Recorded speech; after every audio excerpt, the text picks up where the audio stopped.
Kemudian Ibrahim mengatakan, apakah kalian menyembah selain daripada Allah yang tidak bisa memberikan manfaat dan mudarat kepada kalian sedikit pun? Sungguh kecelakaan dan terhina perbuatan kalian karena kalian menyembah selain Allah, sementara mereka, apakah kalian tidak berakal? Maka pada saat itu ada satu orang yang bilang, kayaknya Ibrahim ini harus kita laporkan ke Tuhan kita terbesar, Namrud. Kata Ibrahim, gak usah repot-repot, saya ke sana.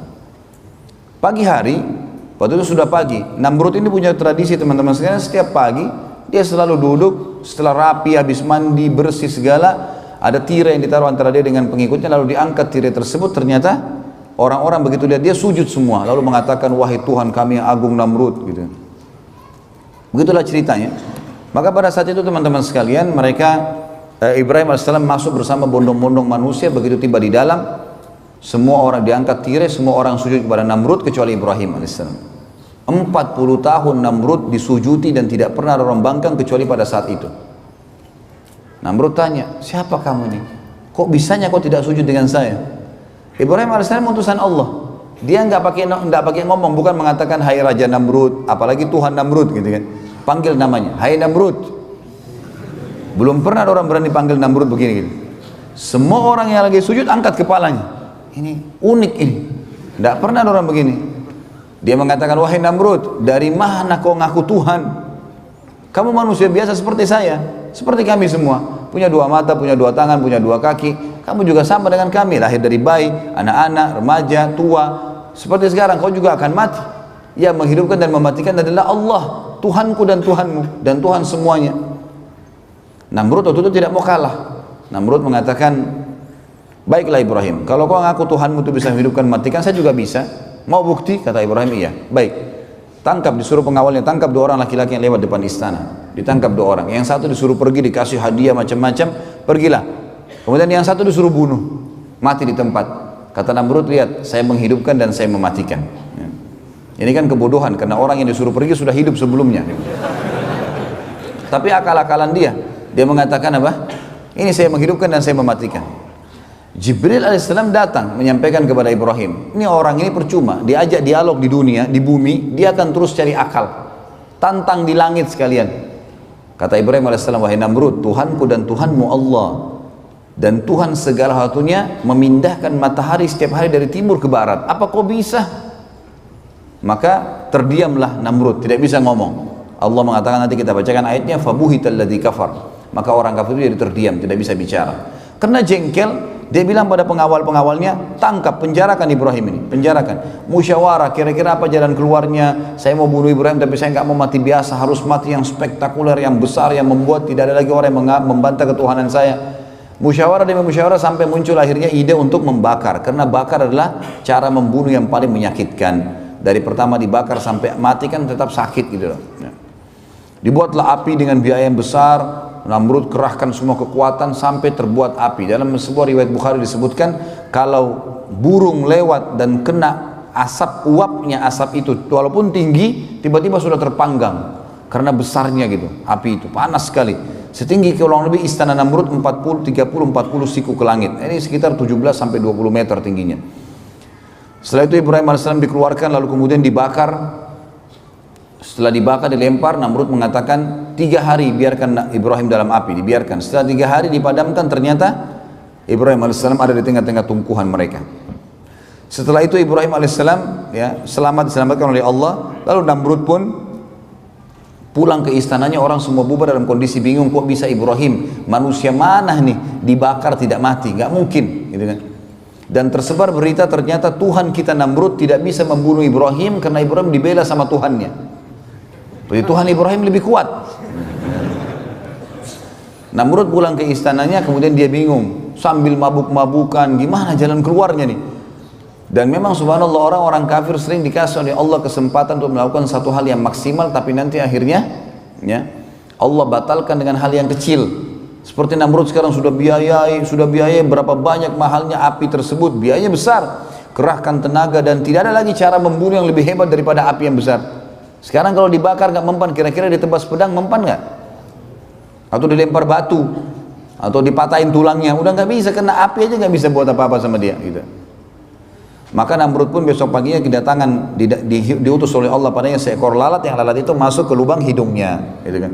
Awalnya tentu Namrud ini dia didekati oleh lalat sampai dia capek. Lalat ini selalu datang ribut dekat kupingnya, kayak kita kalau lagi ribut dekat kuping lalat, usir datang lagi, bingung juga gimana cara lawannya tuh.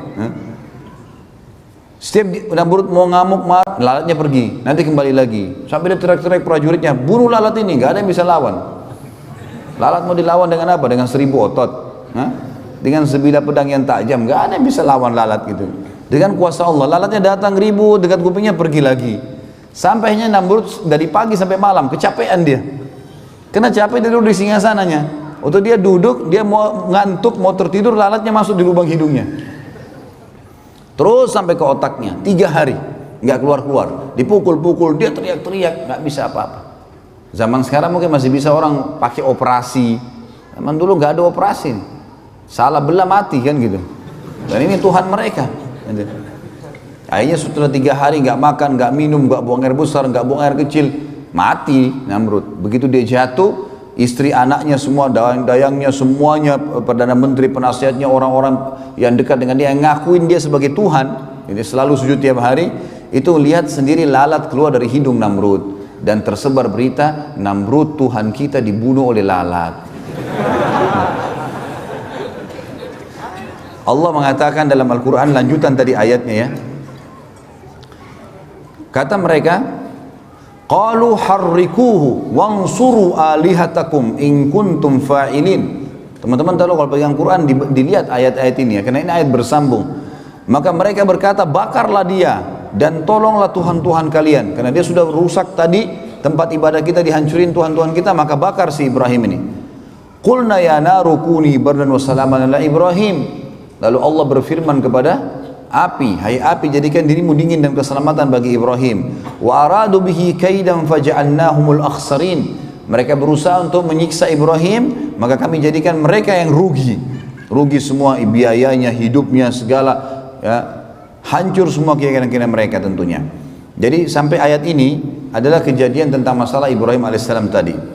Setelah itu, setelah Namrud mati teman-teman sekalian, Allah menceritakan wa najjainahu wa lutan ilal ardi allati barakna fiha lil alamin. Setelah itu kami selamatkan Ibrahim meninggalkan Babilonia yang diikuti oleh Lut.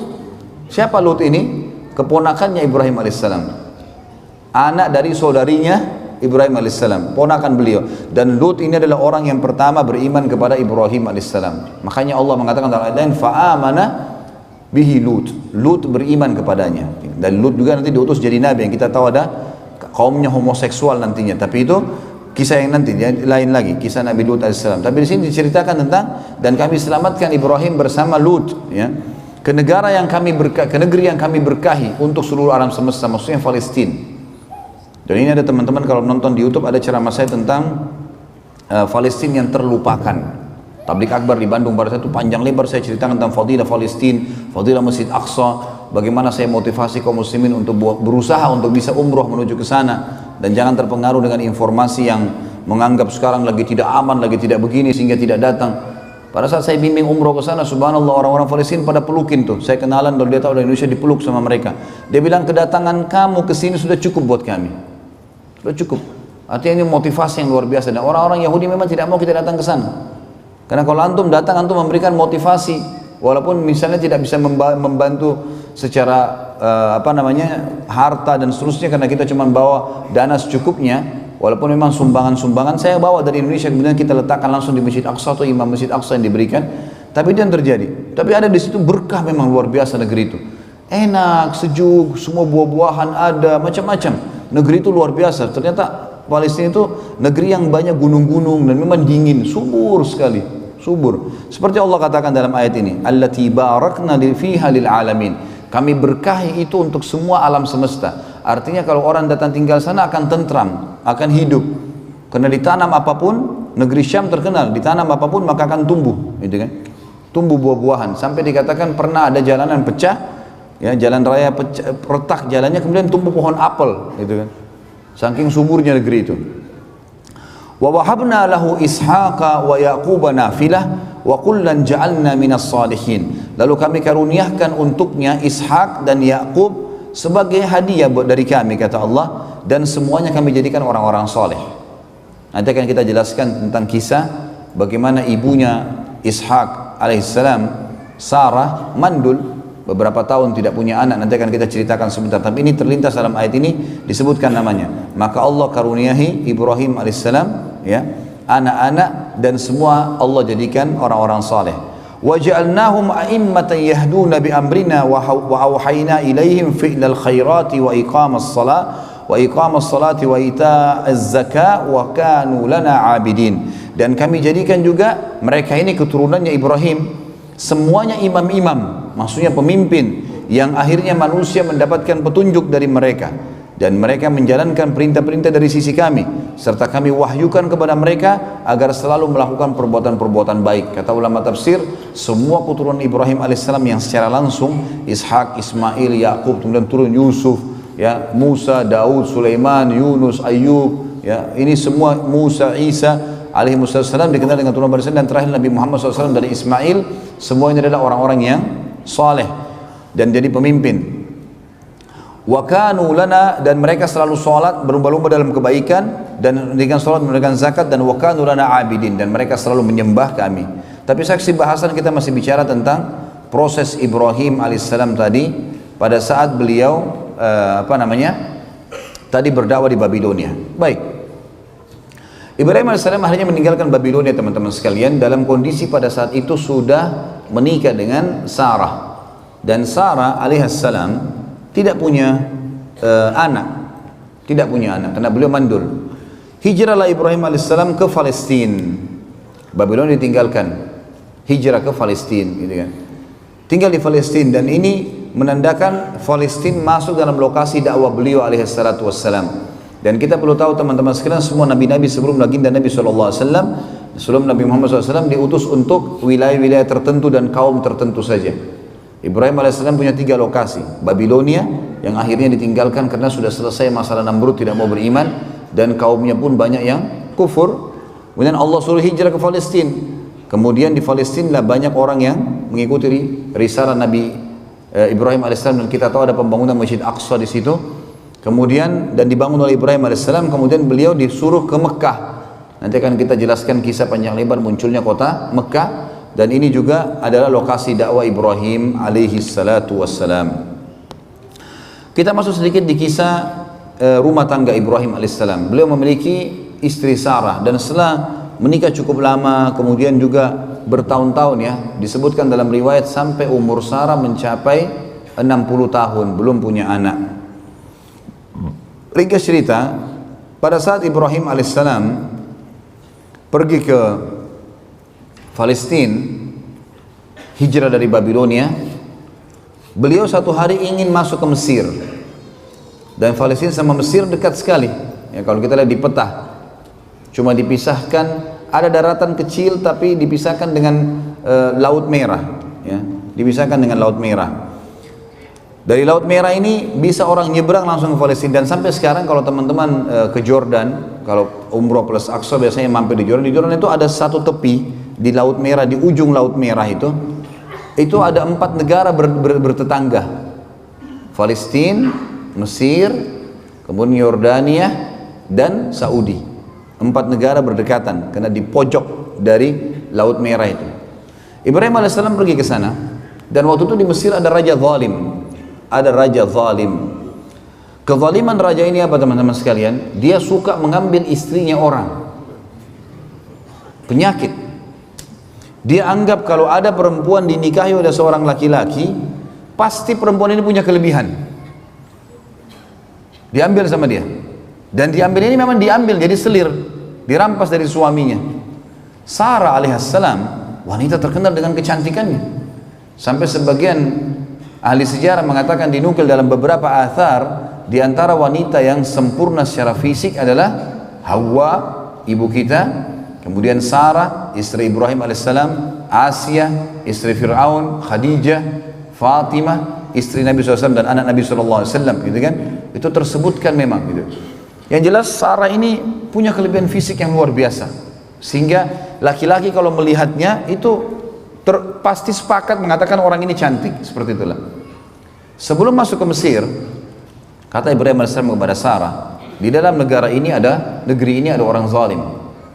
Ini zalim luar biasa nih. Dia suka ngambil istri orang. Jadi kalau kamu didekatin nanti oleh prajurit-prajurit, jadi raja ini punya prajurit-prajurit ngeliling di jalan-jalan Mesir. Ada perempuan cantik, ditanya, kalau ada laki-laki sebelahnya, siapa kamu? Suaminya. Langsung dibunuh suaminya, diambil, bawa ke raja. Seperti itulah, diambil secara paksa. Kata Ibrahim, nanti kalau kau ditanya siapa, katakan kau saudariku. Maksudnya saudari si iman. Karena ada ukhuwah Islamiyah gitu kan, ada persaudaraan dalam Islam.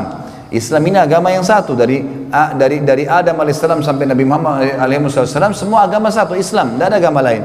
Cuma ada pembaharuan syariat. Makanya kata Nabi SAW, saya dan semua nabi-nabi seperti orang yang satu induk.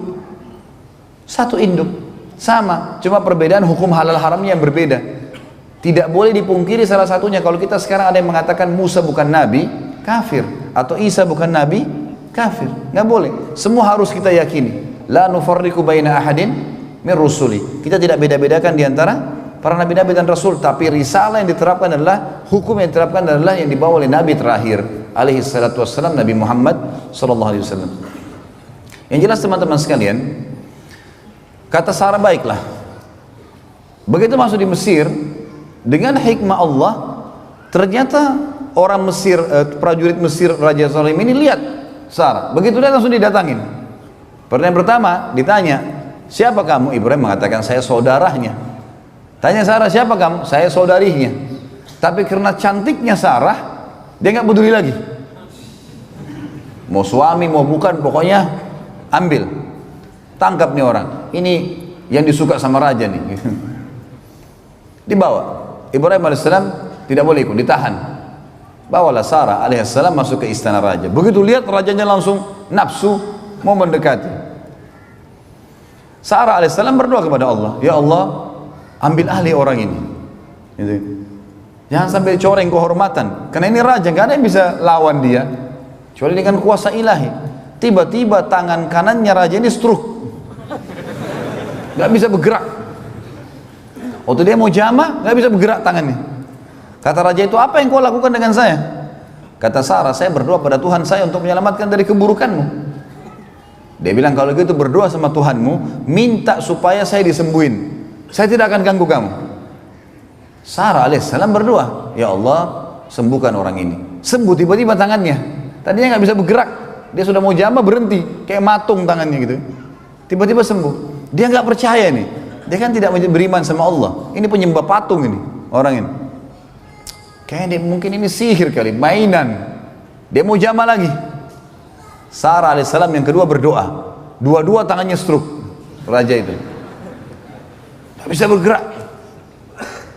Dia bilang, apa yang kau lakukan? Kata Sarah, saya berdoa sama Tuhan saya, kalau supaya diselamatkan dari keburukanmu. Saya sudah bersuami dan ini tidak boleh, dalam agama kami tidak boleh.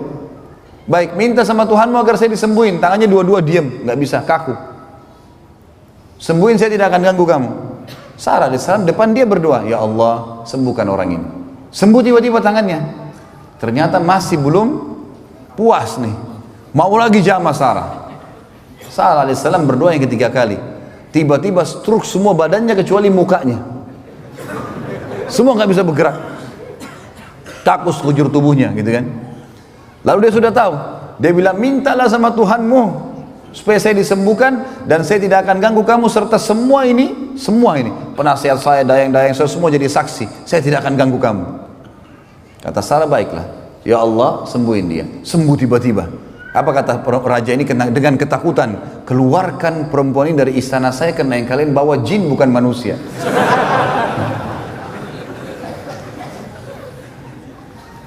Keluar Sarah alaihissalam, merasa aman dikeluarkan, tapi raja ini ketakutan. Raja ini jangan sampai di luar istana dia berdoa mati nih. Ini stroke gak ada lagi, tadi kan dia bisa minta disembuhin. Maka dia menghadiahkan salah satu budak wanitanya bernama Hajar. Raja Mesir ini menghadiahkan budak wanita bernama Hajar. Tentu ada ahli sejarah yang mengatakan ini anaknya raja itu. untuk mengambil hatinya Sarah supaya jangan Sarah berdoa dia kena stroke lagi gitu. Tapi yang saya temukan dalam riwayat-riwayat yang banyak dinukil adalah ini memang hamba sahaya terbaik, wanita terbaiknya yang dianggap pada saat itu oleh raja gitu. Hadiahkan kepada Sarah, dan waktu itu umurnya setengah umur Sarah, umur Hajar alaihissalam, dan madunya nanti tentunya adalah Sarah alaihissalam ini setengah umur. Kalau saya tidak salah pada saat itu umur Ibrahim alaihissalam sudah sekitar 40 tahun tentunya ya. Kemudian umur waktu dinobatkan jadi nabi, waktu tadi dinobatkan jadi nabi Babilonia, kemudian cuma dalam berapa tahun berdakwah kemudian keluar ke Palestina. Jadi umur Sarah juga sekitar 30 tahun sekian, umurnya Hajar setengahnya. Pergilah Hajar bersama Sarah menjadi seorang pelayan melayani Sarah alaihi wassalatu wassalam sampai umur Sarah mencapai 60 tahun dan tidak punya anak. Berarti umurnya Hajar sekarang 30 tahunan setengah. Maka Ibrahim alaihissalam pengen punya anak, sekarang Nabi berharap bisa punya anak. Maka Sarah karena melihat suaminya begitu, dia pun akhirnya menghibahkan Hajar untuk Ibrahim alaihissalam. Karena Ibrahim alaihissalam dibebaskan dari keterbudakan lalu dinikahi, dalam 1 tahun punya anak namanya Ismail, lahir dari Sarah ini, gitu kan? Maaf, dari Hajar.